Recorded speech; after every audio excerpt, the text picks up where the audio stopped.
gather round, the curtains rising high. It's real talk time, and we'll tell you why. From old-time flicks to the silver screen, we've got the stories and the in-between. But out of real talk, it's the place to be. Beautiful. Now we don't really have to do that, but Not anymore. No, we don't need to do that anymore, eh? Kind of. for It this just makes camera, it easier. Well, because they're both recording internal audio, so the syncing it up is pretty easy to auto sync it. Yeah.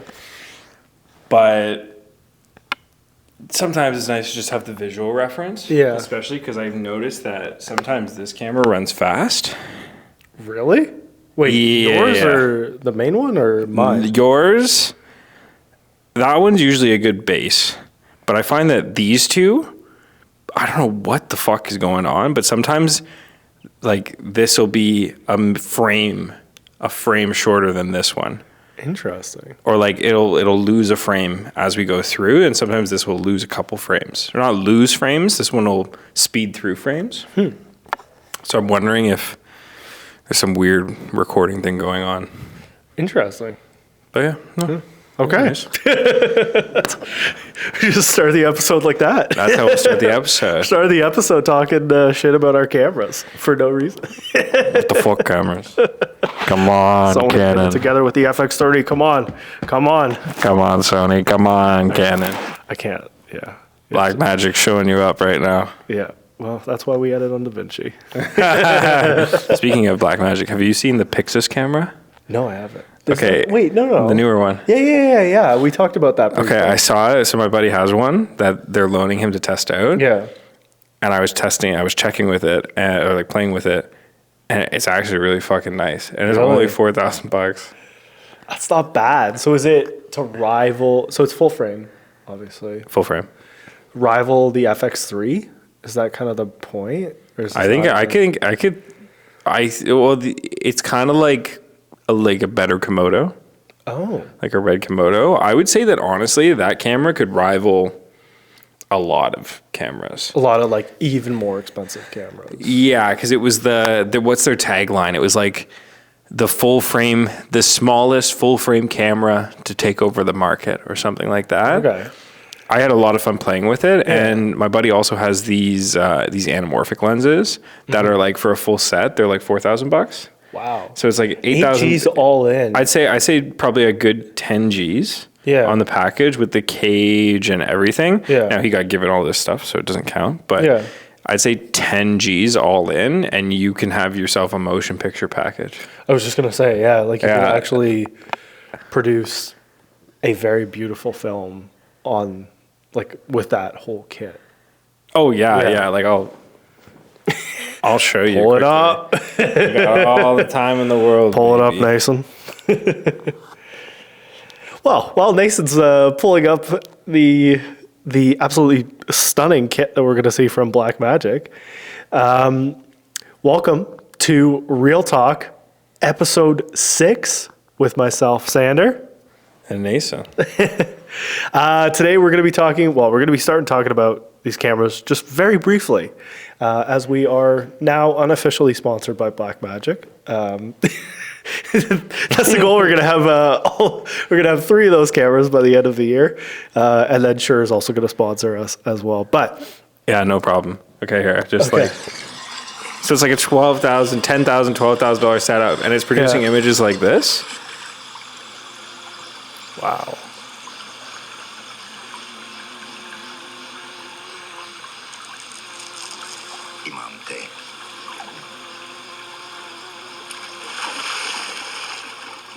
oh my, I know. oh that's beautiful. Crazy. So detailed too. It's so detailed, and they have so much character. Even though it's out of focus, it's like so beautiful. I think that was intentional that he wants to. There's this. That's cool. This. So there's this sequence because it's all about this guy mining for gold, and this is like, yeah, right. Wow. The color, like the gold, is so Wow. So much depth, even just to like gold. Gold would be a hard one to get. Yep. Good color depth on. That's impressive. I'm telling you, I saw that. I saw the footage test because he was so. The camera he just asked for because he wanted to try it out because he heard good things about, and then they gave it to him. But the lensing he got on, so he was gifted a set of them from the company, and the agreement was that you had to do a narrative fun piece, and just enjoy it, like really show them off. And so he did that for the company. And just use the Pixis body or the Pick Me body, whatever it is. And like I was just so impressed by the detail, the character, and just like the fact that you're paying $4,000 or $4,500, like for a set of 5 lenses. Wow. And they're anamorphics, 2 times anamorphics. Like, what the fuck, man? Where are you gonna? Yeah, like in terms of that kind of quality, but even just like 5 lenses, when are you ever going to find 5 lenses for like $5,000, let's call it, right? Like $1,000 a lens for high quality anamorphics, and then you're $10K all in for that package. Like that's, and then you're not going to get that. Like you're just not going to get that anywhere else. You can't get glass like that anywhere else either. No. Like you can't go out and try to get the same kit. Like even if you wanted to get like, okay, say you wanted to do an FX3 kit. Like, okay, the body alone is what? Let's call it 5Gs or $5,500, whatever it is. Any Sony glass or any conversion kit that you're going to build in and have anamorphic lenses and stuff is still going to be another like 6,000 to 10,000. That should tell you all you need to know. I mean, E-mount stuff is so unbelievably expensive. So yeah, because it's great. Zeiss doing the collab with Sony. It's beautiful. Yeah, I know. It's beautiful, but it's expensive though. I love my FX30, but it's very expensive. Like Sony, once you get into the Sony verse of cameras, it's expensive. Hence why, it's not everybody's like first choice. Yeah, but Sony's taking over the market. Yeah. That Venice 2 is getting lots of jobs. I haven't seen it. Venice 2? Yeah. Yeah, it's kind of like, it's beautiful, stunning, great cinema camera, very impressive. I find it a little too, the image that it caters to is a little too commercialized and a little too clinical, we'll call it. And what I mean by the image it caters to is just like, I find that whenever a DP chooses the Venice, the image always kind of ends up along the same wavelength. Like they always kind of end up with a very clean, very, very sharp image versus like an Alexa Mini or like an Alexa LF or Alexa 35, like any RE camera. I find that it's a little bit more variable in how it comes out and the image really speaks for itself. But all the jobs right now they're renting is like Venice 2s, Alexa 35s, and Alexa Mini LFs. And then the odd time you'll throw like they'll throw like a film camera in there or some GoPros or like just depends on the project basically. Yeah, but like like you won't find Blackmagic cameras on set.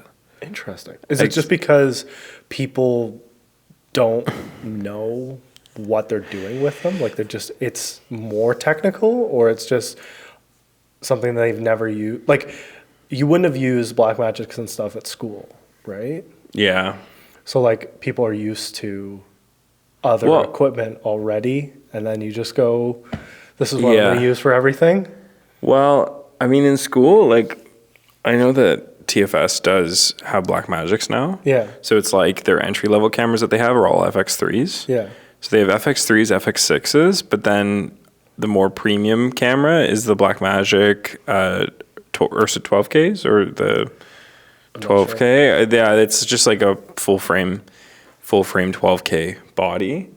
That's the level up from there. And then when you get to the more premium bodies, it's just Alexa Minis. Yeah. So it's not even working in the scope of the cameras I just listed. But the big reason you won't find too many Blackmagics out on sets being rented out, unless they're like someone's personal body or it's a friend's body or an easy rental, is just because like the manufacturing of them is a little bit too fragile. So like an Alexa Mini, like any Ari camera or Sony camera or Red, those all can take a real fucking beating. Yeah. And be rented out a million times but still function properly. That's good. Versus like a Blackmagic, it's easy to crack, it's easy to mess up. Yeah. The sensor's very fragile. It's just it's just very easy. Like it's an owner camera. Now it creates beautiful images, but it's a private owner camera. It's not like a mass rentals camera.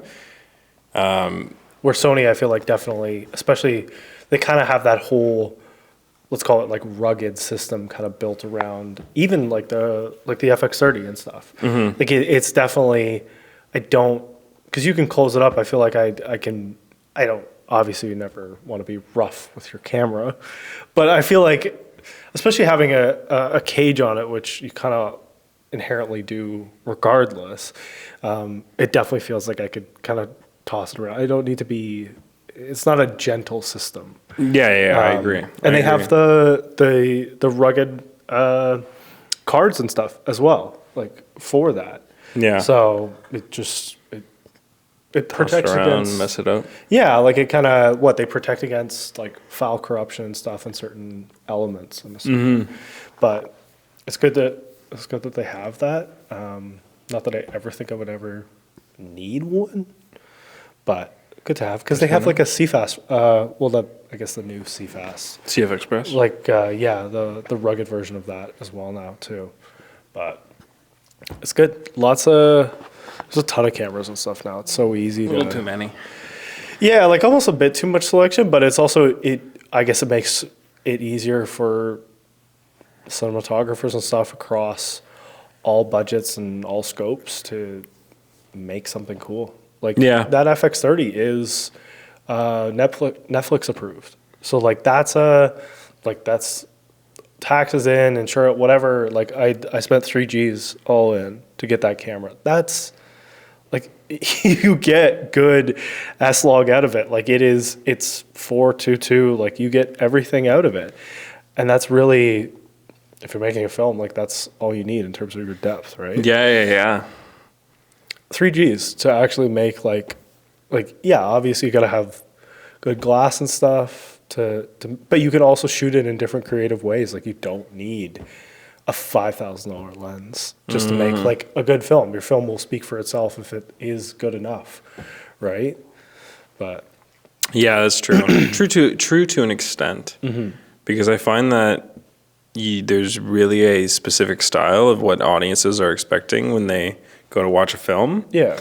And it's not that you can't, then it comes down to, it's not about the gear, it's about the people that you have involved. Yeah. So it's like, hey, you could have a team shoot with the FX30, then you could have a team shoot with the Alexa 65. Yeah. Or the IMAX camera. Mm-hmm. Obviously the IMAX camera is going to be a stronger image. Yeah. But it's not necessarily going to beat the FX30 if you put it in the wrong hands who don't understand how to make, use of them. Yeah. Versus somebody who understands how a camera works, understands how lighting works, and understands what audiences are expecting an image to look like depending on the emotion and the scene behind it. Yeah. The FX30 might blow the other team out of the water. Yeah. And that's something that I've always been reminded of throughout my career, is that it's never really about the gear that you have. I mean, it is to an extent, but usually it's about the people you have, and that's what makes the impact. Well, yeah, and I guess we can kind of transition, before we get into like all our Golden Globes talk and stuff, that'll transition us beautifully into, I guess, at least talking about The Brutalist too. Because if you look at that picture, and like we got the opportunity, we watched it, was it Saturday night? Mm-hmm. Saturday night we went downtown, we watched it at TIFF. The review video and everything will already be up on our YouTube channel as well, so go and check that out if you haven't. Aside from like the film being pretty, like as close to perfect as it could have been in terms of films for 2024, and I would say even for like the 2020s really in total. The way it was shot was how you expect the film to be shot. Yeah. Like it couldn't have been shot another way on a different camera. Like it wouldn't have been impactful in the same way. Yes. Because you can really feel the real, like literally the real of the film while you're watching it. And we watched it in 70 millimeter, which is the only way to watch a good film like that. Facts. But yeah, it was, so what do you know what camera they used to film? Because you were saying they filmed it at 35, right? I don't know if they And then did blew that. it up? I mean, they could have done the transfer. 70 mil is a very hard format. Let me double check. We're gonna fact check ourselves here. The Brutalist. Still had a bigger. Actually, it's interesting. I was curious about this when we were watching and stuff. I'm like, oh, what's gonna be the budget for this film? It was a little bit more than I thought, actually, but I guess it's still not. It's a very, very small budget. Let's be very clear here. But it's funny enough is bigger than I thought it was going to be. So the budget for the film was 9.6. Yeah. Which, considering how many people they actually had on the film and some of the bigger actors and actresses that they actually had, it's a pretty good budget. Like 9.6 to do a film like that, which is just, well, the film is an epic. I don't even want to just call it like a regular film. Yeah, so they shot on VistaVision 8 perf, 35 mil. Oh, wow. And then, so what's interesting about that format is you have to upscale or downscale. So it's not a finishing format. You can't finish in that way. Yeah. You have to either blow it up and Yeah. finish on like a 65 mil or 70 mil, or you have to continue on the 35 mil or downsize it for an actual finishing format. Yeah. And so what they decided to do was they decided to do the 8 perf VistaVision 35 mil Yep. film, and then up-res it and do a finishing print on 70 mil, Yeah. which they actually did for, it said that the cost to finish it on 70 mil was 1% of the budget. Wow. So what's the math on that? $96,000. It feels like not that much. Or it's a ton. I feel like you would know better. I feel like that's not a lot No, I mean like that's for a finish. No, I finish on 70 mil. Like, I mean, that's the power of finishing on a film format. And like Yeah. with Dune, anything like that, you're not buying 6 times what you're shooting or 3 times what Yeah. you're shooting, and having to use all that film and then finish on there. Yeah. You're finishing the film in a format that's easy and cheaper and easier to work with on the lab side. Yeah. And then you're blowing it up in a finished size to whatever your final format is, so you can be exact in what you need for materials and everything. Mm-hmm. I would say that 96,000 is pretty chill.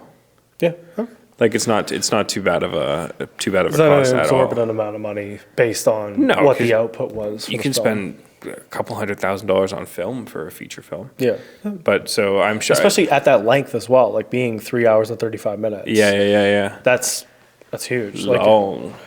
and it's interesting because so how would it have been finished then if it was just in regular format? Like obviously it's just going to get You're saying like if so they for didn't the finish regular on cinemas and stuff. 'Cause Yeah, we yeah. watched it in 70. Not everyone had it in 70. No, so they'll make like a DCP, which is like a digital cinema package. Now is it going to look significantly different in terms? Or is You it gonna won't- be formatted differently?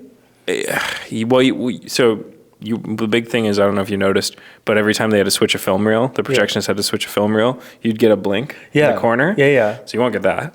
Okay. That's a big thing. You won't get that. You won't get the true quality of the grain of the image. Okay. You won't get all the texture. Which made it look that much better. It was that's what was the beauty of the impact in the film. Yeah, is the like depth. Absolutely. Yeah. So you won't get the depth. Now, you will get the depth, but you won't get the depth to the extent that True we depth, saw it. yeah. Exactly. Then you won't get the little imperfections in the film. So from Which when they were moving Yeah. it and when they were playing with Which it. you can see, and you're like, oh yes. Yeah, so every so I love often, that. every so often you'll see a little piece of hair on the film, or you'll see a little light leak, or where somebody scratched like a flare or it. something, Yeah. But it adds character to the film, It adds especially a lot based of on like character. the piece of work. It almost needs it. Yeah. I'm curious if Brady just went in like every now and then, just randomly just went. Oop. Honestly, He might have. Yeah, he might have. And I mean, like, I think part of the beauty of 70 mil or just watching any like true projection is really all these imperfections, because it really turns the film into like a living, breathing creature. Yeah. And you're watching something moving through. And just like digital's good. Yeah. But God, doing it actually, like projecting images at the right speed and switching film reels and everything is just a beautiful art format. And watching it, it was so just like, felt really, really nice. Yeah. There was this grounding, this intrigue. It allowed such a more dynamic range in the prints, or like in the image. Yeah. All the character and the shots.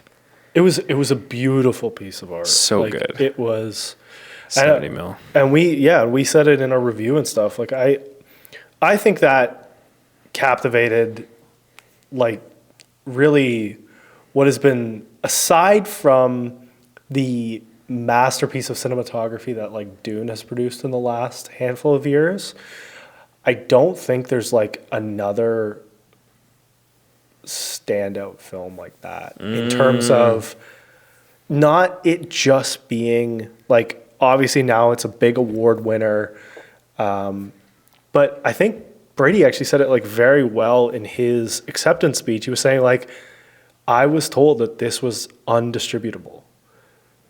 And part of the reason is because it's so long. Like obviously, like most people don't necessarily want to sit through 3 hours and 40 minutes of film. But granted, the whole point is every release that happened, there's an intermission for a reason. But that's also how films were a long time ago as well. But he worked for 7 years to perfect this film and make it what it is now, of like this unbelievable story. And it also didn't feel like that long of a film. Like I was never looking at the time and going, oh my God, we got like an hour left. And sometimes you walk into a big blockbuster movie and you leave going, oh my God, where did the time go? Like how many hours was I sitting down? And it might be an hour and 40-minute movie. Oh God, and 30 minutes in, you're like, oh, okay, how much more movie do I have? Yeah. You're constantly checking the clock. It was, It was really good. Not enough words to describe of like the depth of Adrian Brody in that film. Yeah. And like, you could tell that he invested a lot of his soul into making that film. Absolutely. Like he and doing his acceptance speech and stuff, and like he seems like a different man after coming out of that film. You look at actors and actresses and stuff all the time coming out of films, especially like biopics probably being the best example of how it changes and alters a person's personality.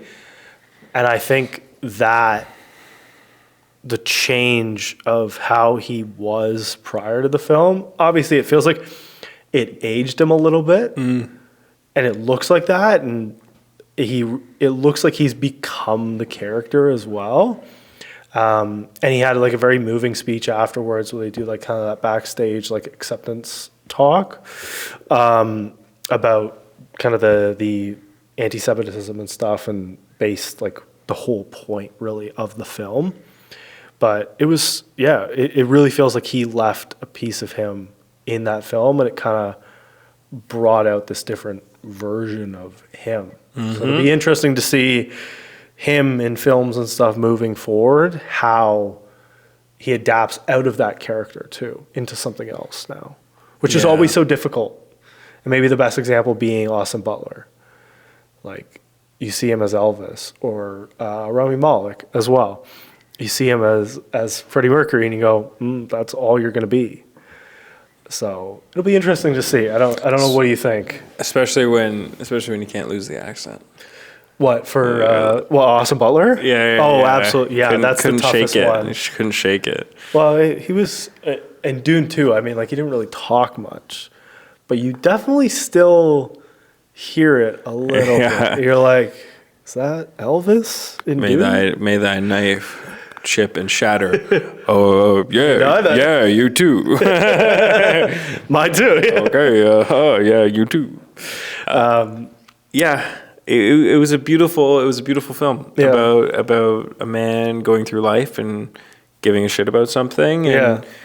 And I always love films that tell a story about a character coming to terms with themselves. Yeah. And coming to terms with what it means to love and hate and fight for what you want and truly care about something. And just that emotional depth is really made the film just stand out among all the other things. Yeah. Cinematography, story, the other supporting characters, like Harris, the rich Yeah. boy, Yeah, rich yeah, boy, yeah. Harris. He was great. Yeah. Really compelling character. Kind of You threw as a curveball in the Yeah. end there. Made me insane to do this in the film. No, that's not what happened. No, No. that's not. No. Oh, that is what's happening. Yeah. Oh God. Oh no. You're like, oh my god, I can't watch it. Yeah, but also like the twist even closer to the end that is I don't even want to spoil it. Like you absolutely need to go see it. It's still Go new watch it. enough that I can't spoil it. Yeah, just go watch it. There's Highly so recommend. much that happened in the film. Like every scene feels impactful, which I feel like is so rare these days because there's so many scenes in films that get glossed over and you would never think about again. And then there's movies that are forever some of the best of all time that you will remember scenes from like 20, 30 years later. And I think this is going to be one of those films. I think so. I think even though it was such a long film and people may not watch it back as much because of the length of the film, you also have to remember that like, how many movies did Scorsese do that were 3 hours that are some of the best movies of all time? And now you have one of a newer film that is also a very long duration, which is very rare these days, short of like Wicked being quite long compared to other films and stuff this year as well. Wicked, Gladiator. I guess Gladiator was like 2.5, right? Well, Wicked was 240. Horizon. Oh yeah, that's But Horizon, I walked out of early. yeah, and that was I couldn't. really bad. We're talking about good films that were long. The only one that's been like really long like that recently as well has been like The Irishman. Like The Irishman was 3.5 hours. Killers of the Flower Moon. Yeah, Which is Scorsese. yeah. But that's what I mean. Like we're looking at Scorsese films. So you have two recent Scorsese films that were over 3 hours. Oh, what was the other one that was over 3 hours? Damn, I can't think of it. But yeah, no, it's kind of funny how all these directors are doing these long 3-hour films. It's kind of like hold my beer, mine's gonna be better. Basically, I can pack more story into it. Like, but I also the interesting thing about The Brutalist was, I think every single moment was necessary. Like, Yeah. I wouldn't take out a moment and go, I feel like you needed to skip that. I feel like you could have cut it down a little bit. It's one of those films where I walked out and I went, no, everything mattered there. Everything. Yeah. I almost thought that it could have been a little bit longer. Like I felt like he did so much impact work with the story building up to like the last 15 minutes. The last 15 minutes almost felt too short to me. I felt like you could have pushed it a little bit further. yeah, that's something I always find with. Sorry, finish your point. I'll roll. Yeah. No, I think that could have just been drawn a little bit more. I think the very last scene was perfect. Leave it as it is. I think just the little trying to figure out like where he went, I think could have been drawn a little bit more. Just a little bit, just like an extra 5 minutes. Just give me an extra like 5 minutes. Yeah, it's always kind of interesting with these long films because you watch it and it's so slow and paced out and dramatic, and you're like, wow, I'm really watching this character come to be. And then the last like 40 minutes are always like, there's this, and then this happened, and this thing happened over here, and then here, and Finn. And you're like, Oh my God. I watched 2.5 hours of, or like Nothing. 3 hours of like really slow paced out action, and I got hit with so much in the last 40 minutes. And I'm sure it's by design, but I also feel like there's something to the 3.5 hour format. Yeah.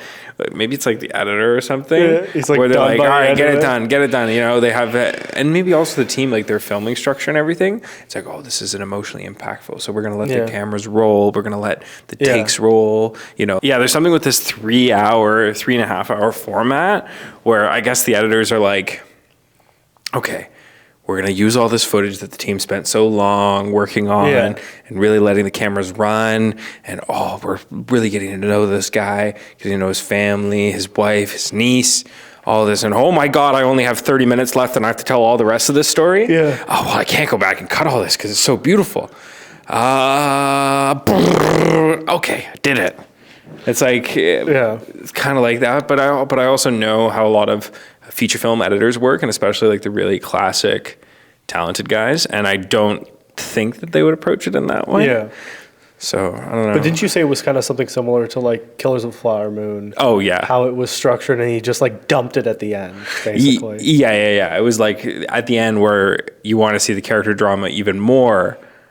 He's like, oh, let's rush through all this and get it done. And with Killers of the Flower Moon, it felt like, oh fuck, we're out of money.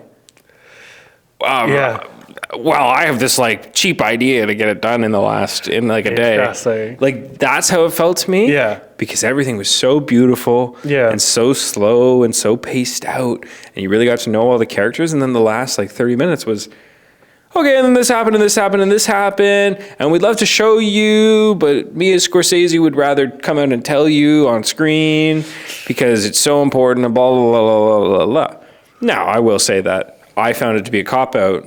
The people I went with, the other filmmakers I went with, all really, really loved it and thought it was a very sweet tribute at the end that Scorsese did. And I agree with them. Interesting. Okay. But honestly, that movie was I found it hard to sit through, and it was also because the AC was broken. And as I was talking about, AC was broken. I was sweating my balls off. But at the end, I just was like, okay, this is the stuff you're telling me about is the stuff that I want to see on screen. Yeah. And instead, I have to just watch you talk into a mic and go, hey, everyone. You're like, oh, okay, I guess we do this. Yeah. All right, Scorsese, go off, do your thing. I guess this works. Yeah. I guess I'm already paid to be here. But yes, highly recommend. The Brutalist, I gave The Brutalist a 5 out of 5. You gave it a... I stuck with my like 9 at a like 9.8, 9.8 out of 10, which would be like a 4.9. Yeah. 4.8, Really 4.9. just a near perfect film. Like as close to a perfect film as you can get these days. Yeah, see, Letterboxd has me rating on a whole number or half. Yeah. So I'm like, all right, well, it wasn't a 4.5, so it was definitely a 5. Yeah. I guess I think I put it at a 4.5 on my Letterboxd. Yeah. And what's interesting is I watched this film on Saturday after watching Baby Girl on Thursday. Nosferatu on Friday. Baby Girl on Thursday, Nosferatu on Friday, and then The Brutalist on Saturday. And so really coming away from all those films, this one felt really, really polished and really well done as a feature film. Yeah. And so I think that's all the more why I was so impressed, because I gave Baby Girl a 3.5, 4. I gave it a 4. Yeah. Because I was like walking out of the theater, I was like 3.5. And then as I drove home. You edited the text you sent me from 3.5/4 to just 4. To just 4. Yeah. Because I was thinking about it on the drive home, and I was like, you know what? To feel the level of intensity that I felt for a film, to be made to feel that way, even if I feel icky about some parts and I'm like, ugh, manipulation, violation, all this stuff. Kind of weird. Yeah. I was like, oh, but the fact that they can translate so much emotion, the creative team, I was like, yes, 4. And then Nosferatu, God, I want to do a period piece. Yeah. A vampire period piece. Yo, sign me up. Mm-hmm. But at the same time, I was talking with another friend of mine about it, and a very interesting evaluation. So I gave Nosferatu a 3.5 out of 5. Which I feel like is surprising based on like very surprising high expectations going in. Yes, and I think that's also what kind of pushed it to a 3.5 away from like a 4 or 4.5. But my buddy really pointed out something funny. He goes, "It's a 2-hour film, whatever, 2.5-hour film. Yeah, but what really happens?" And I go, "Huh." I hate that you're right. Where was the story in this film? Right. Well, because it's like, it's a lot of Nosferatu, Count Orlok, talking to this girl. Yeah. Like whispering in her dreams to her. Yeah. And it's like a very beautiful character piece. And this setup of who Count Orlok is and kind of the grandeur of him. And how he is like the seducer of women, but he's also grotesque. And there is some level, there is a story, don't get me wrong, but just the progression of characters, I didn't feel rounded off in the right way. Yeah. And maybe that's just because the plot wasn't as complex. It was all kind of very straightforward. Yeah. This is a problem. I fix. There's an evil thing on our ship. Yeah. I fix. I can't fix. He bite my head off. Right? It was all very much like, this is a problem. We fix problem. This is a problem. We go to fix problem. It was there wasn't like the level of intensity and depth. And maybe that's just also because the way that the cinematography was very, I'll use the word alienating, but I didn't feel it was too alienating. Or I didn't feel it was like alienating is kind of the right word in the sense that there was a grandiose to it. Yeah. It was very beautiful, very well done. Like you can tell that I can't think of his name, the cinematographer's name, but you can tell that he's like a master of the film format and working with companies to get the right colors, using custom filters and everything. Yeah. And so it was all very impressive, and the special effects, it just was like, mwah. Yeah.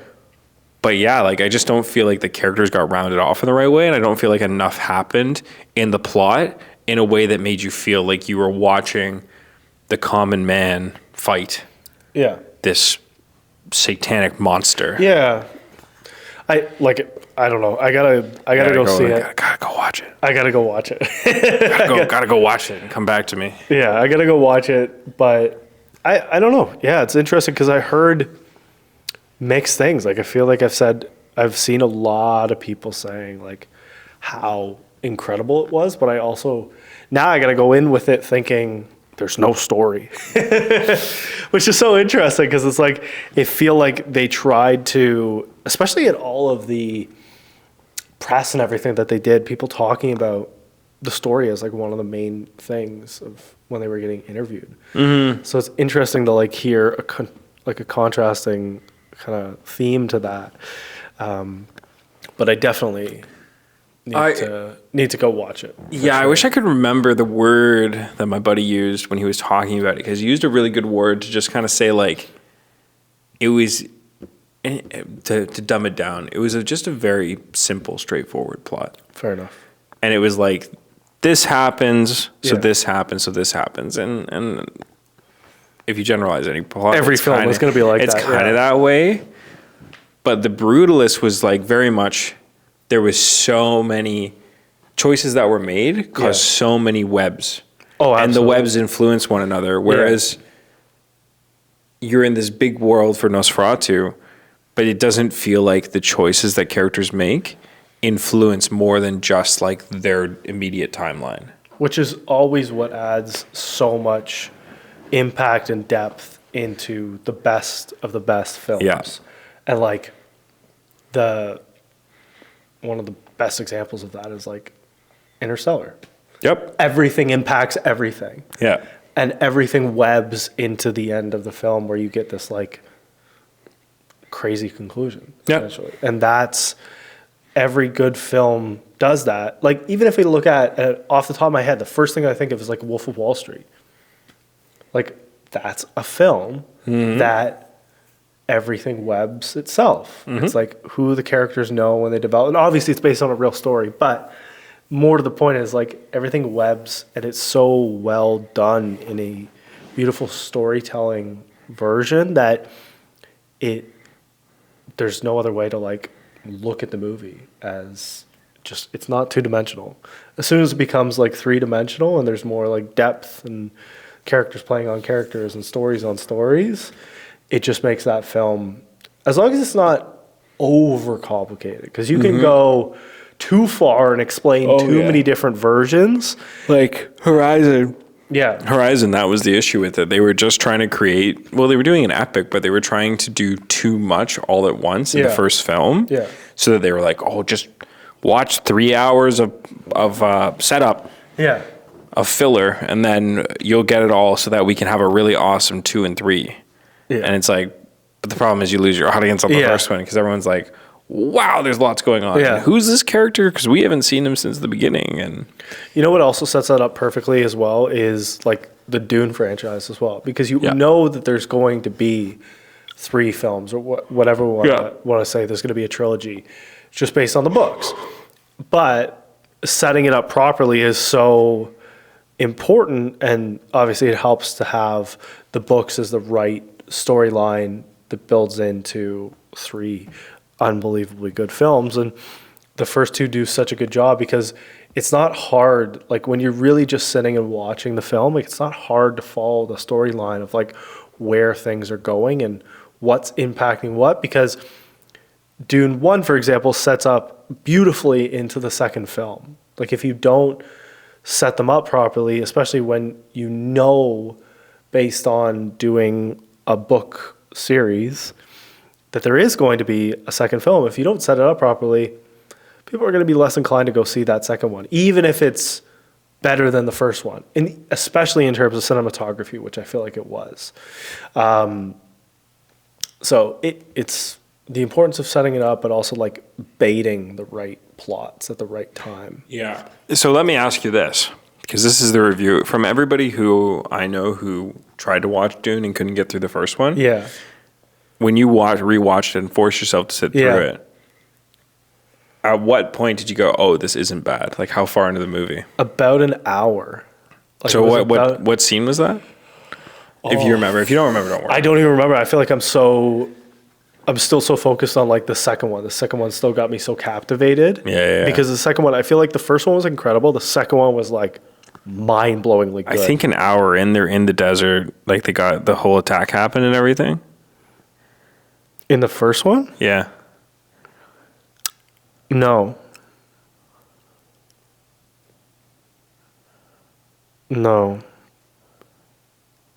Isn't... Shit. I'm thinking. Maybe it has. I could just pull it up. I feel like I'm blanking on the first one already. What I went into it like jaded by was the fact that in the first one, and I think it's essentially when we got introduced to Jason Momoa's character, it felt too Star Warsy for me. And I like kind of tuned it out. Oh, this is where they go to check on the spice harvesters. Yeah.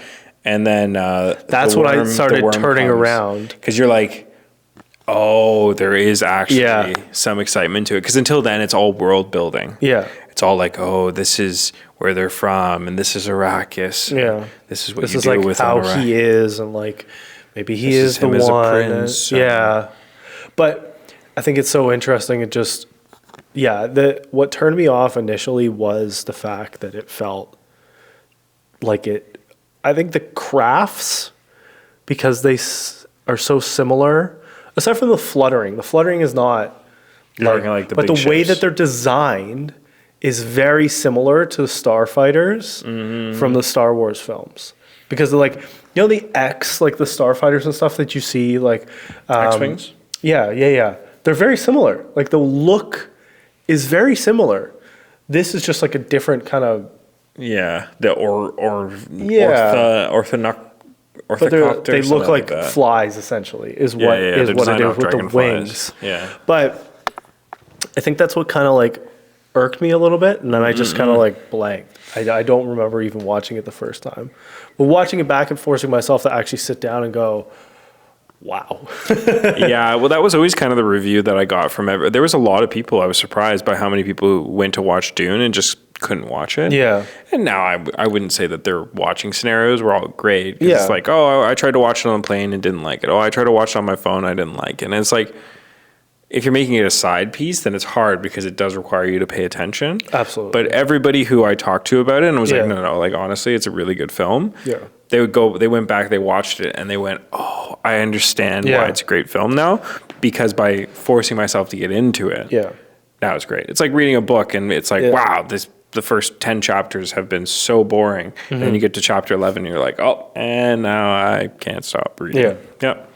Yeah, you get sucked into what is such like a great story. Yeah. One way or the other, right? Like I think it'll be interesting if they do it properly. I think it'll be very impactful for a lot of either new or returning audiences if for the third film they re-release them in theaters. And then you can have screening. a Dune day at the at Cineplex per se, which I think you should do. Dune Cineplex. day. That's our Yeah, idea. Cineplex. That's our idea. You can have it, but we want tickets. Tickets and free popcorn. Yeah, unlimited popcorn for the entire day. Make it that the entire year. But I think that would be because they did that. The last time I remember them doing that was like for the Harry Potter movies. Yeah. So they went before like the Deathly Hallows Part 1 and 2 had come out. They did re-releases of all of the films in cinemas. So you could sit and watch them for like an entire day. They would start at like 8 a.m. because there were so many. There were 6 films before those last 2. That's wild. So you could sit down and watch them, which is crazy. But for Dune, it's obviously less. You just have 2 films. I think it would actually be really good if they did that. I think I agree. you get a bunch of revenue that you never would have gotten previously because maybe people didn't see it in cinemas the first time because they were unsure of either of the two. And on top of that, you also get the people that are geeking out over seeing the third one, maybe didn't get a chance to watch the first 2 in cinemas or watch one of them in cinemas, but not the other one. Yeah. And then you get everybody kind of coming out for this epic saga that you get to sit and watch with all of the people that love the films. Yeah, no, I agree with you. I think it's a really great idea. And even doing something where it's like you do the before the Dune 3 releases, you do the double feature. Yeah. The double Dune. Yeah. Dune dose.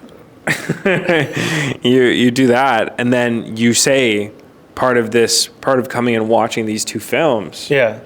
is that you get a sneak preview of Dune 3. Oh, And so at even the like end that. you do 15 minutes, 10, Yeah. 10 minutes, 15 minutes, Yeah. and you make it like so intentionally a teaser Yeah. with a huge cliffhanger that Yeah. makes people go. And people are hooked because now you got all the fans and you're hooking people who haven't seen it before in Yeah. theaters, and then they get to see part of Dune 3 and they're like, oh, I gotta go watch this. Yeah. I was gonna say, I thought you were gonna say you go and see the first 2, you get a free ticket To Dune 3. for Dune 3. If you buy like say the movie, say they do a re-release in IMAX, for example. Yeah, Say yeah. the ticket's $25. I think an IMAX ticket's $25. Yeah. So call it, you get a double feature ticket for $35 or $40, whatever you want to do, right? At discounted price. And you get a Dune ticket, a Dune 3 ticket. Or you do it for the same price. You do it for like $50 for the 2 films, but you get a Dune 3 ticket. Yeah. Or does that kill their box office? I think it kills their box. Well, they could just report it differently. I think that's fine. But even I was thinking as you're saying that, I'm like, what if you don't tell anybody Yeah. and you do the double Dune release, Yeah. and then you At the end. at the end you say you have somebody come out and go, hey guys, thank you so much for coming and watching the double Dune. We have tickets for you to purchase for Dune 3. Yeah. pre. Oh, okay. So you do it enough in advance that you're like before Like, the advance tickets. give people the premier tickets at the Double Dune event.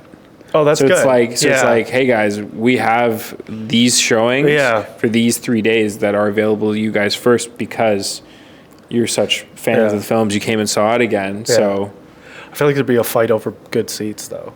Oh, 100%. I'd be throwing elbows 100%. For good IMAX seats. I don't know. Yeah, I mean, from a functional standpoint and logistical standpoint, I'm sure Cineplex is watching going, no, we're not doing that. I refuse to do that. We'll do free popcorn. Or, you know what? They guarantee you the same seat if you want it. I think that's the only way to do it properly.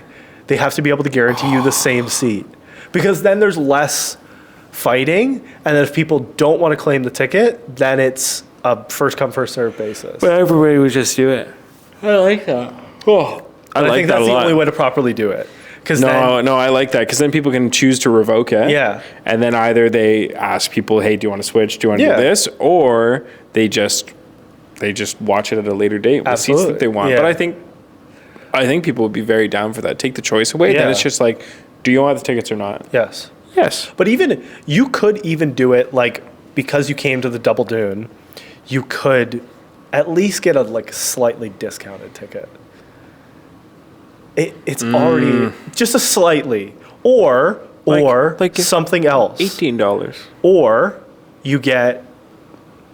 So say depending on how it's filmed, like we obviously got like a little piece of like film reel when we went and saw Oppenheimer. Say you go and see it opening night or opening weekend or whatever it is, you get. Actually, no. Forget opening weekend. Opening night in IMAX. Has to be in IMAX. You get a piece of, like, something. Whether that be, like, the popcorn bucket. Like, because they're probably going to have a crazy popcorn bucket again. Like, that's the new thing. Or you get another, like a film strip or something. Like, something that is... Or a little sandworm plushie. Yeah. Maybe it's a sandworm... Didn't they do the sandworm? Was the popcorn bucket? Wasn't that what it was? It's what inspired the Deadpool Wolverine buckets. The Deadpool Wolverine. It's like, okay. Yeah, everybody's like, whoa. Whoa, what did you try to do popcorn here? bucket, come holla at me. Yeah. Add some butter to that thing. Yeah, the amount of memes where people were like... I forgot about that. That's what it was, right? It was the popcorn bucket that it was like, okay, this is... what kind of movie are we going to see? Yeah. People were like, I'll have the souvenir bucket with butter. Oh, with popcorn, right? No, just lots of butter, please. Okay. Yeah, so that I think that's a good approach. Obviously, that's not for another year and a half. Yeah. There's a lot of time before that film comes out, but Cineplex, I will be sending you this clip. And saying, this is what you should do. Let us in. Let us handle your marketing for Dune 3. Actually, it's so funny. That would be insane. Just like, let us handle the marketing They're just like, all right, guys, go crazy. Go crazy. Okay. No budget, just a blank check. No budget, you say? No budget. Everybody gets a life-size Timothée Chalamet. You get a cardboard cutout to go to the premiere. But it's not like his character in Dune. It's just him with like the Nardwuar interview with his records. Yeah, that would be fun. There's 2026 is going to be like obviously we have this year. There's so many good films coming out, and you know what the $1 billion club we'll call it for like this year. As we were talking about it in the cinema, because I saw other people mentioning it as well, is the new Tron film coming out, which could be one of those ones that it could do over $1 billion. I think so, just on like nostalgia value and everything. And I saw a lot of people, as bad as like we kind of talked about it originally, I saw a lot of people talking about the fact that the Minecraft film could do $1 billion just because. I know. Sonic 3 just did $1 billion. But that's Sonic 3. I agree. Which also very impressive for the end of the year. They got snubbed, if we want to talk about that. Although, were the nominations already done by the time the movie came out? So you can't. I think so. So it wouldn't have mattered. Right. Exactly. But for an Oscar, maybe. See, because the nominations come out in about a week and a half after this podcast comes out. But that just did $1 billion global box office, which Makes sense. already though, after that's already higher than Wicked and Moana, Yeah, which and I think they're- is crazy. Yeah, and they're just, I mean, they're very good with marketing and just pushing Yeah. clips out and getting people excited about it. They did a really, really good job. They did a play for all their social media marketing and stuff. They did plays and versions of famous Christmas movies. So they did like Home Alone posters, and they did like Die Hard posters, and they did like all of these like they did National Lampoon's Christmas Vacation posters. Like, you know, when he gets electrocuted, they did posters and stuff. Like, so smart. Like, so smart. Just play into that. Catering to the audience, But yeah. catering to the fact that you know when the film is coming out. It's Christmas time. So you might as well do... I just thought it was very well done. Like, that kind of thing makes a huge difference in terms of the audience size that you get out of the film. Yeah, speaking of It's Christmas Time, I just remembered from Nosferatu. What? There's a part where, I can't remember the exact sentence, but it's wintertime. Yeah. It got released on Christmas. I think everybody was kind of like, it feels like a weird release, but okay. And there's one part in the film, I know that it was like a last minute decision where it's like, but it's almost Merry Christmas, or it's a merry holly time, or something like that. There can't be anything bad going on. Oh. And I remember just going like, was that audience service right there on why you're coming out on Christmas? I fucking hope not. But yeah, it made me laugh. That's... Yeah. I gotta go see it. Go see it. I have to go see it. Everybody should go see it just to experience it at least. Jew will go see it. And Jew will love it. That's what he That's does. your imitation of Bill's voice. Well, we might as well get into The Golden Globes. and this coming weekend, as well as the Critics' Choice Awards, the 30th Critics' Choice Awards. You know who's going to clean up? Amelia Perez again. Probably. What were you gonna say I was going to say The Brutalist and Anora. This is where Anora gets it. for the Critics' Choice? I think so. I think so. For the critics, yeah, because that had the highest. I don't think Amelia Perez did very well with like critic. I think it did audience rating. Let's find out. Also, a Netflix film. By the way, What? Amelia Perez is a Netflix film. Oh, no wonder I heard nothing about it. Exactly. Too funny. I just want to watch Selena Gomez in the film. Honestly, that's Oh, yeah, that's yeah. all I care about. Yes. I was trying to place what film this was, but now that you're talking about Selena Gomez and everything, I do remember. It didn't even it didn't get rated that well. That's so interesting. So interesting. So a couple Golden Globe choices kind of threw us for a loop. I'm sure you guys are everything that all- Amelia Perez won. Yeah. I feel like there could have been different choices. Like 76 tomato reader, which is critics, 65 audience score. That's not good for the amount of awards that it won. Insane. So crazy. I don't. So we're gonna go category and talk about it. Category Yeah, by like category? I want to kind of do like a overview, and then we can go like shot for shot in terms of category. I think like Amelia Perez taking home Best Motion Picture for Musical or Comedy, Best Non-English Language Film, and then Zoe Saldana winning Best Supporting Actress. The Brutalist, as we expected, winning in the drama category for Best Motion Picture. Adrian Brody winning Best Actor, and then Brady Corbera winning Best Director.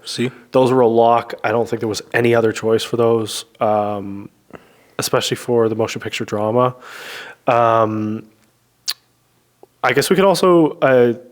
we don't talk about like TV stuff very often, but Shogun cleaned up. Yeah, Shogun's good as though. it should have. What's the main guy who was in Bullet Train and everything? I always forget his name. He's like the samurai. Oh, yeah. Who won Best Actor? Yeah. What is it? I don't know if I can pronounce his name. That guy.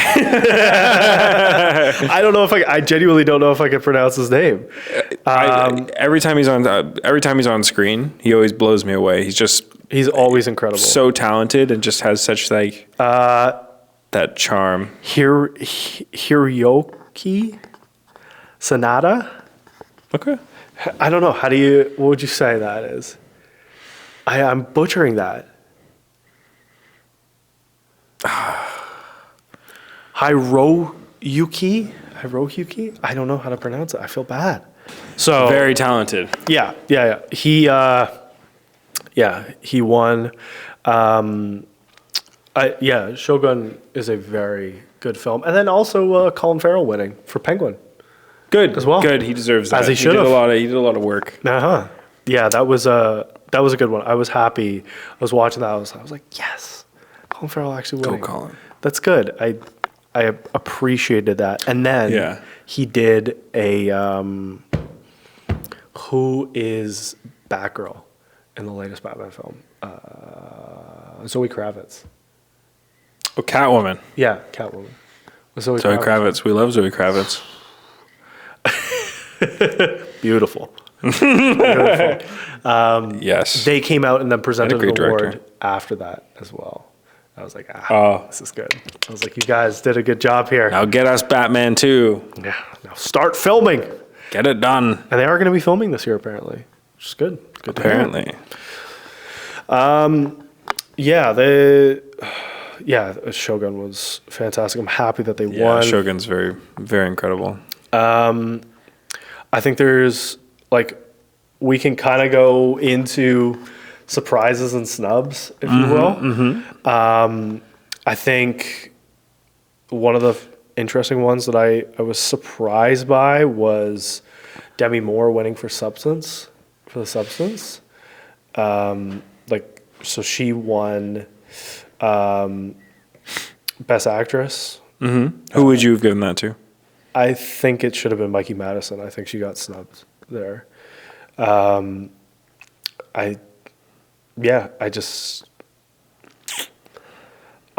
thought it was very surprising. I think that she was very moved by it. I think her speech was very good. It was very well supportive of the people that didn't win. But I don't know. I thought the movie was okay. I didn't think that she necessarily deserved Best Actress for it. I've heard a lot of people sing her praise for that film, so I'm not. It's not too surprising for me that she won. But I do agree that it was surprising, and I think everybody kind of was surprised by that. Yeah, I think if we just kind of look at some of the wins in general are kind of throwing us for a loop. So she had won, which I also, as we looked at it, we looked before we started the episode, it's she wins Best Performance by a Female Actor in a Motion Picture, Musical, or Comedy. Most of these films aren't musicals or comedies, so we were a little bit confused, but Nace, if you want to explain. We did some investigating, and we found that, like any film festival or contest in the world, what the studios will do, or the distribution companies will do, is they will try to cater the film to whatever category seems to be a better win. So The Heretic, for example, it's a satire.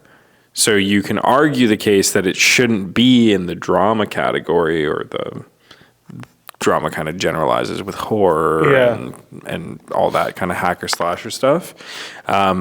With Heretic, it's a satire. And so with the Golden Globes, the musical and comedy category is notoriously easier and not so full of talent and drama and amazingness the drama category is. And so what they'll try and do to leverage themselves in a better position, especially if they feel that there's other stronger films, is they'll be like, oh, well, we're not actually a drama. Yeah. Like, this is a satire, and so it belongs on the comedy side, just to get that award. And we were talking about it, and we were like, we agree in the sense that winning is nice. Yeah. But at the same time, there's some level of inauthenticity where it's like, just own the fact that your film's a drama and go enter the category, because you never know what can happen. Yeah. And especially like for something like Anora that got so much praise. Yeah. Like, I'm really I feel like shocked. it almost got snubbed in its category that they tried to put it in. Like, Yeah, there 'cause- is yeah. fun and satire within the film. Like, it's Yeah. there's a bit of comedy in it, but I think it absolutely would have won drama. I wouldn't in be that category. surprised if the adjudicators were like, they're reviewing all the movies and they go, yeah, this was in the drama category, they would have won, but it's in the comedy and musical. Yeah. So Like, the people picking it are like, this doesn't fit, why would we pick it here? Yeah, But then yeah. again, like, also that kind of goes in the same vein of like Demi Moore winning and The Substance still being in that category. And I'm like, why didn't Cynthia win for Wicked? Like, I don't understand that. Like, in that category, I'm looking at musical or comedy. Why the hell does Cynthia not win that award? For Wicked, like, for an absolutely incredible performance of Wicked. Like, how do you not... it's a Oh musical. my God, is Emilia Perez the one about it that takes place in Mexico? Yeah. Oh, I've heard. Oh my God! It all just clicked for me because I've had a couple conversations about that film, but I totally didn't remember the name. Yeah. And then I was just like thinking about Most it of it's in and thinking Spanish. about Selena Gomez. Oh my God, so funny! Everybody, that movie is so like Mexico hates that film. Liz told you about it? Yeah, Liz was telling me that her and her friends were just so appalled, and they were getting such negative. And I don't know the general scope of Mexico, but Yeah. from my little corner of Mexico that Yeah. I know, people were ripping on it because it was like There you you go. have all these actors who aren't Mexican playing Mexican characters, Yeah. who don't understand the culture and don't understand what it means to be Like, it's Mexican. disrespectful. Yeah, and like, and she was telling me how the director didn't do their research, Oh. and so there's all these things where it's like they're trying to represent a culture, but they're Yeah. not making it anything about what the actual culture is. Yeah. And so she said she tried to watch it and was so put off by it, There you go. so just There's your- disturbed. There's your hot take about that movie winning so many goddamn awards. Yeah. Yeah. I'm surprised based on the categories that it did win, what it won. And I'm like, I don't think you That is deserve so in this category that is to win that so award. Funny. Yeah. I just think it's so interesting, like, when that happens. Like, I don't know. Does Zoe Saldana deserve, like, best supporting female actor in any motion picture? It's not even like a category thing. I don't know. Like, they had 2 nominations. They had Zoe and they had Selena nominated in that category. So they had, like, I think Liz was telling me that she liked Zoe. okay, so then maybe that would have been the only one that, Zoe, because I'm trying to remember what's Zoe's background. I don't know. She's definitely Spanish based on the last name. But I don't know. There's just, yeah. Dominican. Okay. So, yeah. I don't know. I think there's more interesting ones that I feel like have a little bit larger controversy with, like, them winning Best Original Song. They had 2 in that category. Now, do I feel like the category was, like, stacked? No. Crazy. For what? This? Or I was just looking at the comparison between Wicked yeah. and Emilia Perez, and like Wicked in all aspects. Wicked Wicked beat it won by one a- award. Wicked won That's one what I Golden mean. Globe. And see, this is where I always look at this and I go, there must be some other level of adjudication that we aren't aware of. Yeah. Some other layer or some other undercurrent moving through it that we're not aware of, and thus this is why we don't understand the picks. Yeah. Yeah, really, just some of them are strange. You know what surprised me? And it's not like even movies, it's TV shows. So, best television series drama, Shogun wins. Yeah. Now, not even just like in here, but more of a nomination that I'm blown away wasn't there, was Baby Reindeer. Baby Reindeer didn't even get nominated in the category. Were they in there? Did they submit? Oh yeah, they were there. Oh. Not in that category though. Like they're not there. They weren't there. I'm surprised by that. They're in Best Television Limited Series. They won that, rightfully so. It was such a good show. But do I at least think they should have been nominated? Yeah. I don't think they would have won against Shogun. I think Shogun is so good. Were they nominated for the category? Yeah.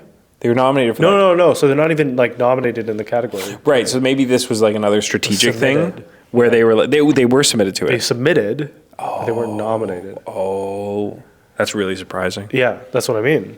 But I think part of the reason is because it's a limited series.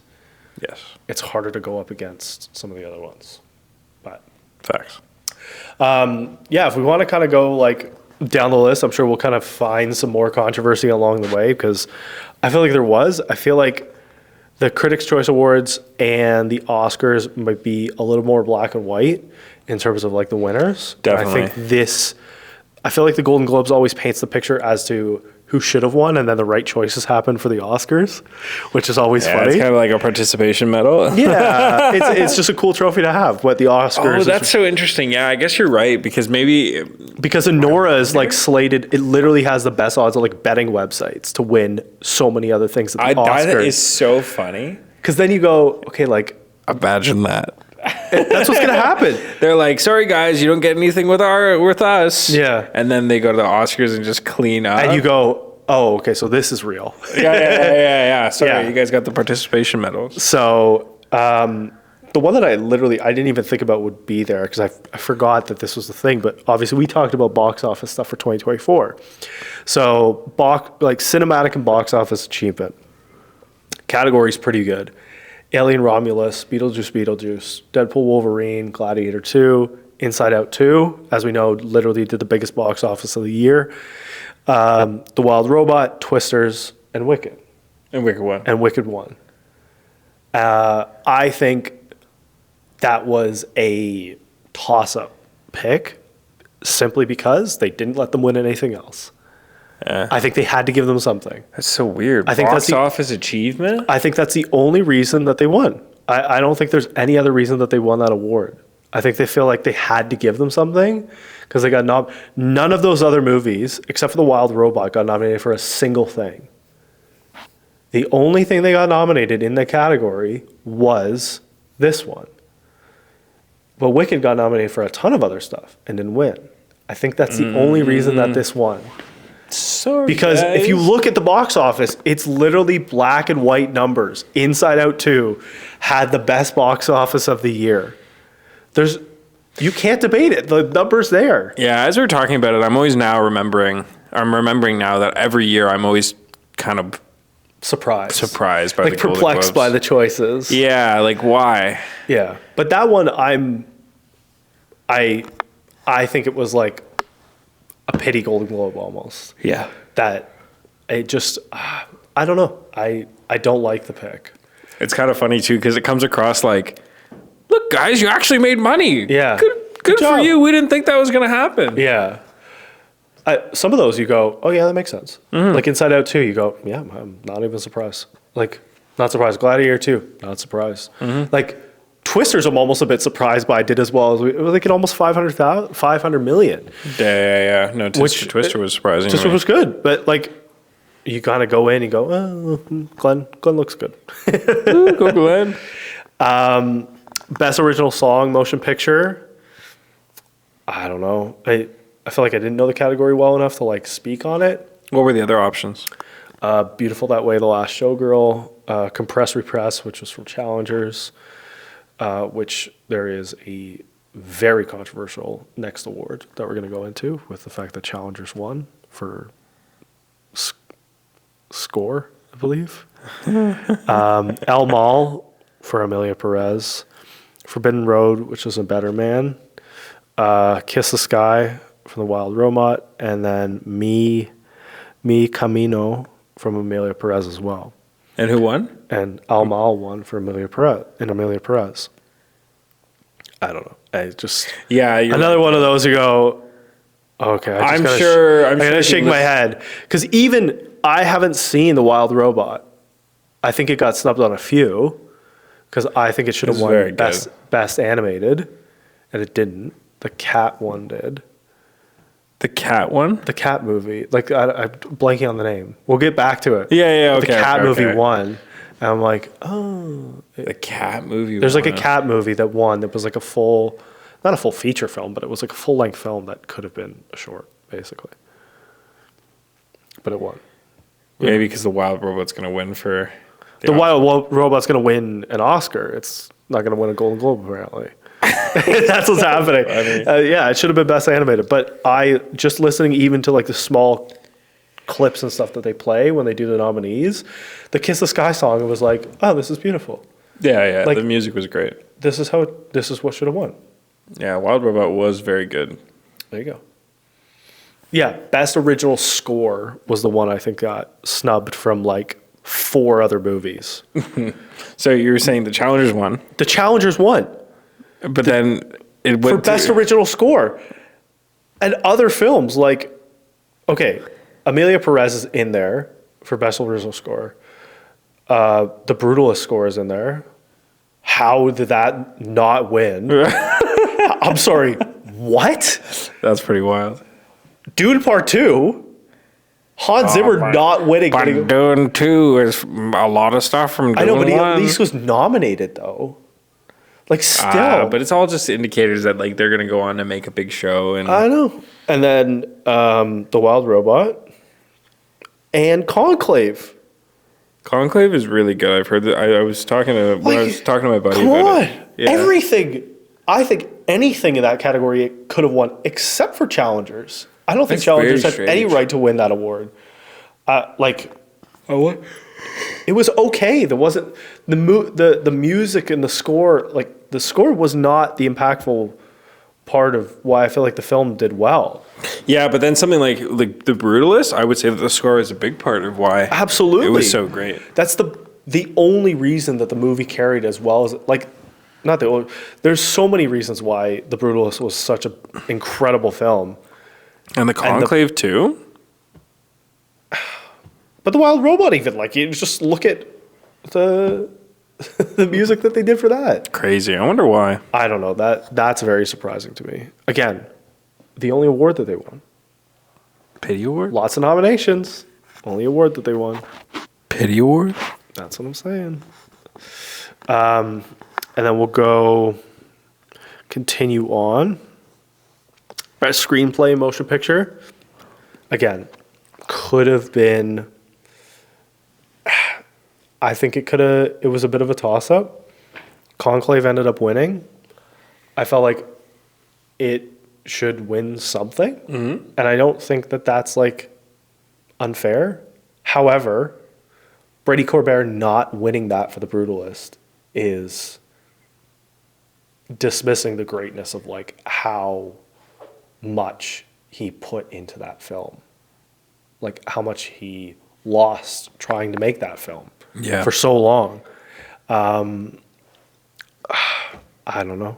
I think even like giving some recognition to like Jesse Eisenberg for A Real Pain, which I've heard is amazing as well. Yeah, like such a good job.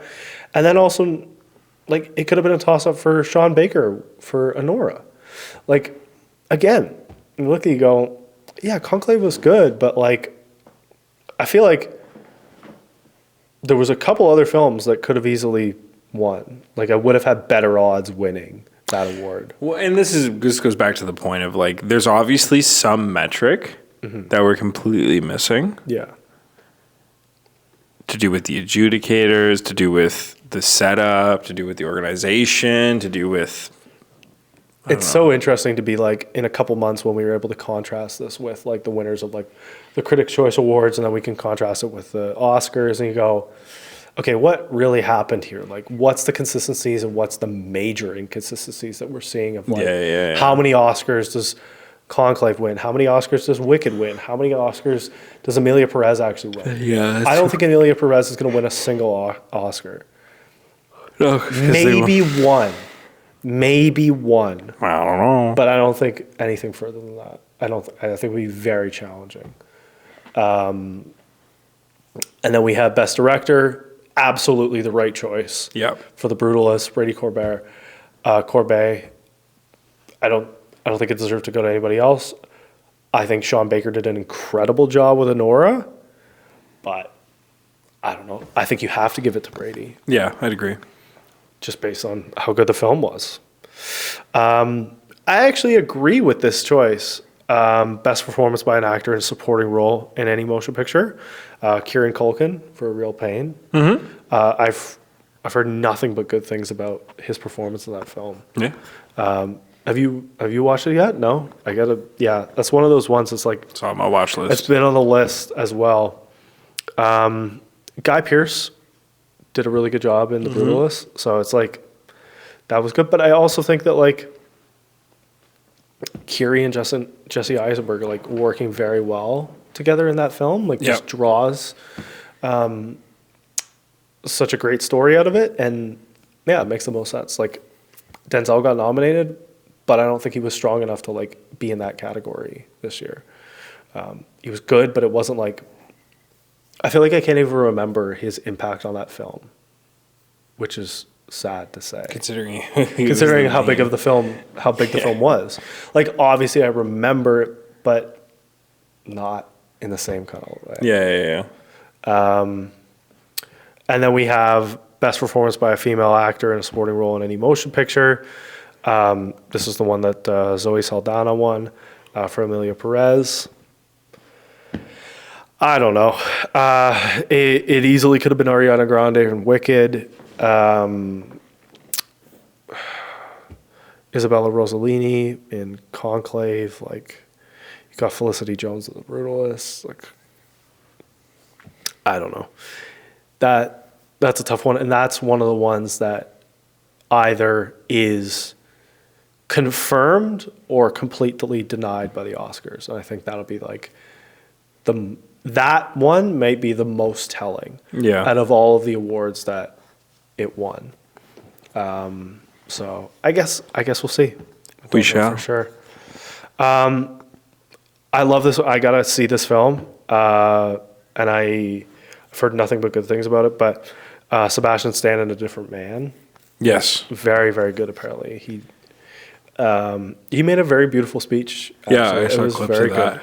But he won Best Performance by a Male Actor, Motion Picture, Musical, or Comedy. Again, the musical or comedy thing, kind of weird, but whatever.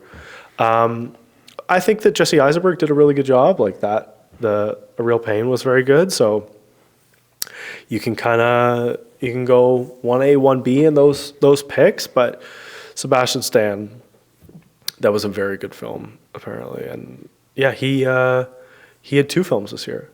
He had joint nominations for the first time in a long time. He's only of 6 actors ever to have like 2 movies get nominated for 2 different things. So he was that, and then he was in The Apprentice, which is the Donald Trump film. I know it well. I haven't had a chance. I've seen clips. Yeah, it's funny. I know a lot of the people involved in that film. Oh yeah. So I worked with I can't think of what Trump's daughter in the film. I worked with the younger girl who plays his kid daughter. Okay. And then I also was chatting with the dude who arranged all the financing for that film. Cool. Yeah, Did they shoot it in Toronto then, or? There was a little. Yeah, there was a. Oh, yeah? I think so. I think there was a part in Toronto. Yeah. Cool. Yeah, I definitely gotta watch that one. I want to watch both of them. Yeah, I've heard it's very good. Well. I've heard it's very, very good. And then we have Best Performance by a Female Actor in a Motion Picture, Musical, or Comedy. Again, one of the weird ones that you're like, none of these are musicals or comedies except for the one, which is Cynthia Erivo from Wicked. Do I think Demi Moore deserved this? I don't know. It wasn't a weak category, even the people that ended up being in it. Like Zendaya was in it for Challengers. Mikey Madison's in it for Anora. Like, I don't know. Strange. Again, the only one that Substance won. You were already giving enough awards to Amelia Perez. You might as well give it to Carla for her performance. But again, weird. I think Mikey Madison got snubbed. Oscars. That's all that matters. Let's This is participation trophy. There's a reason there's been 97 of them and only 82 Golden Globes. We don't want to get uninvited from the Golden Globes, though. But we'll still come. Yeah, we'll still come. We just might look at you questionably. We're just going to look at it and go, don't necessarily agree, but everybody's... Don't know if I agree with that one. It's good to have a hot take sometimes because, I mean, you got to stay relevant. I think the most stacked category was best performance by a male actor in a motion drama. Ooh. I think that's the craziest category out of the people that were nominated. You have Adrian Brody, who ends up winning for The Brutalist. I feel like that's still a walk away to pick, though. Yeah. However, the betting odds for the Oscars for this category for best male actor, it's just a full general. Him and Timothy are close.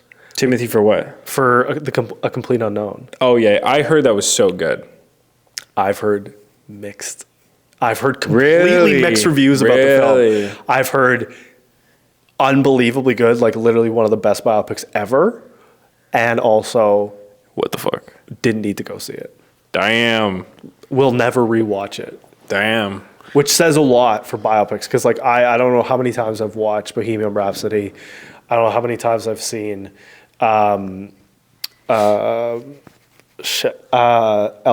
I don't know how many times I've seen the Elton John one. Very, very good biopics and stuff. Rocket Man? Yeah, Rocket Man. But this category was very deep. You have Coleman Domingo for Sing Sing. You have Daniel Craig in Queer.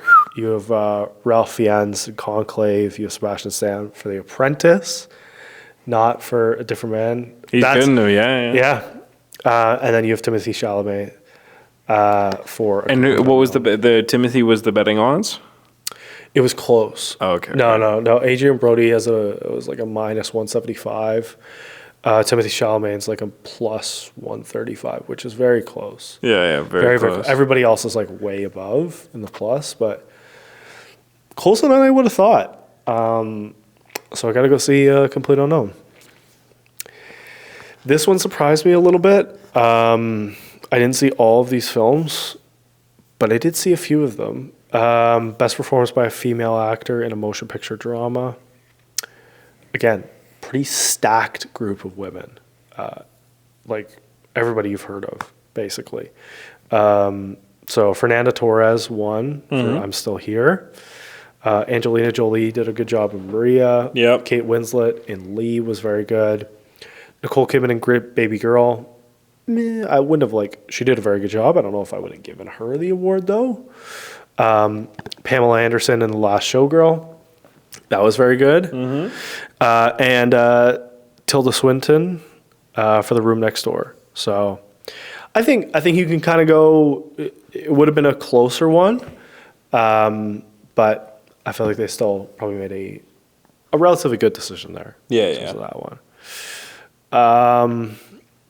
And then you have Best Motion Picture Non-English Language. Now, Amelia Perez won this.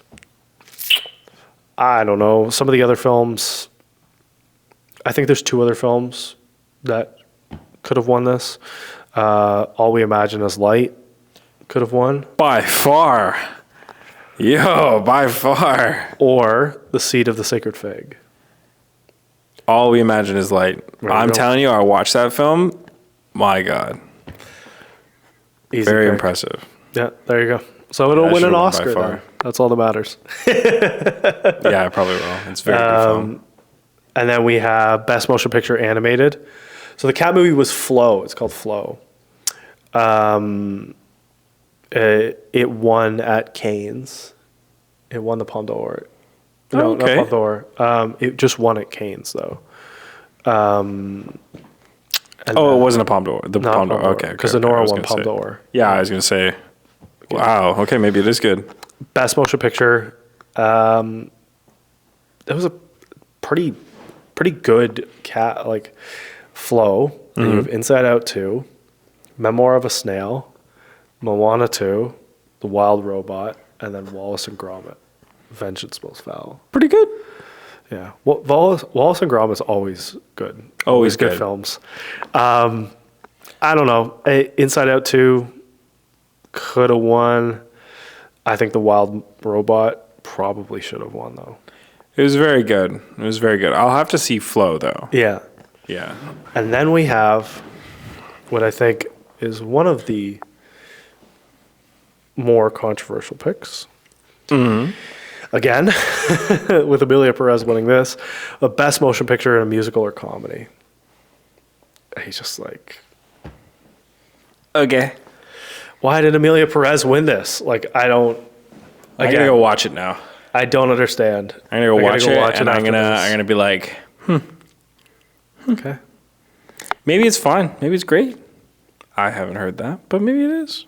And you heard from the origin, so Yeah, yeah. yeah. But A Real Pain was nominated. Anora was nominated. Challengers. Anora's not even good. Yeah. The Substance, and then Wicked. Wow, that's And hard. I think above all, like even if you just look at the category of like musical or comedy, Wicked got absolutely shafted in that category. Then Yeah, Nora too. I think Wicked got killed there. I I don't know what wonder happened. why. Yeah. I'm gonna. And then we have the final, completely deserving best motion picture for a drama. Again, a pretty stacked category, but The Brutalist winning for that, absolutely monumental film, and deserved that award without a shadow of a doubt. Best actor, best director, best picture, and hopefully should win 5 to 6 Oscars and so many different other awards. But best motion picture drama, you had A Complete Unknown, you had Conclave, you had Dune Part 2, Nickel Boys, which was fantastic as well. Yeah. And then September 5, which is also very, very good, based on a true story. But The Brutal is coming away with that one as well. So I feel like it's 50-50 in terms of what is deserving versus undeserving of some of these awards. What do you... I'm looking at what is going on behind the doors of the Golden Globes. Oh, the So they controversy do, now? yeah, so they do like a weird ballot system. Yeah. And the HFPA, which is the Hollywood Foreign Press Association, Yeah. they run it. Isn't that who does the Oscars as well, though? No, that's the Academy. Oh, yeah. The Hollywood Foreign Press is a separate entity. Like it's its own individual entity. Yeah, they're saying that it was revealed that They didn't do a good job. there's no DEI is the big thing. So there's no diversity on their choices. Okay. Here you go, right here. There have been allegations of unethical practices. Reports of members accepting gifts and trips from studios to influence their voting. There we go. Industry boycotts, cultural shifts. There we go. Yeah. Okay. Well, regardless, I got to go see Amelia Perez because I feel like I need to properly critique this film. Yeah. But Everything I'm reading is about how these awards are bought. yeah, These aren't earned, they're bought. the Oscars are earned. Yes. Yeah. Okay. They just have a more specific process Good to know. for those. That's actually exactly what Good. I was expecting. To know. Corruption at all levels. There's always corruption. Always corruption. You know what I like to see that's good? I was looking at A Different Man just came up. You can rent A Different Man right now on Prime for 99 cents. Woof. That's how it should be. Bargain, baby. It's literally Back to the good old days. well, it just says like the standard rental is $14.99. And To buy it is. to buy it's $10 right now. It's on sale. It's amazing. Great. That's how it should be. Yeah. It's good. I'm excited to actually watch it. I feel like I've seen some clips and stuff Yeah. as well. But yeah, I think that should have won maybe a few more even. But yeah, The Brutalist winning what it did. I'm happy. I'm happy it did. I think it's getting all deserves the to do praise well. it deserves. Yeah. Yeah, all these films are now trending and stuff as well. Of course. Obviously. Of course. The Seed of a Sacred Fig. I didn't think it had actually. It hasn't come out yet. So it's been released in certain places, but not everywhere. Not yet. Another long film, 4 hours? 3:25. just under 3. Just under 3.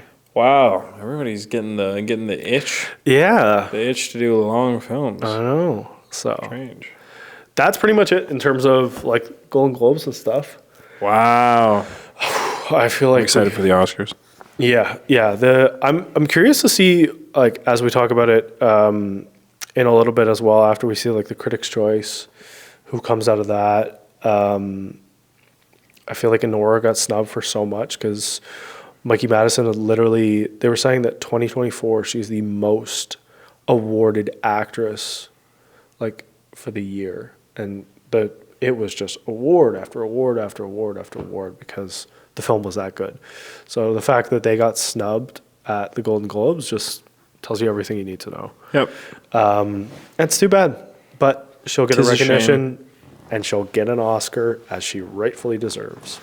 So I don't really have anything else for today. I feel like we trashed. We got the movie. films to watch. You got films to watch. We got films to watch and give our critiques on it. Yeah, absolutely. We'll share our letterbox on our Instagram story once. Yeah, we will. And Golden Globes. Yeah, there you go. You guys need us to come out and help you out. No problem. No problem. We take bribes as well. Yeah, yeah, we do. Yeah, we do, baby.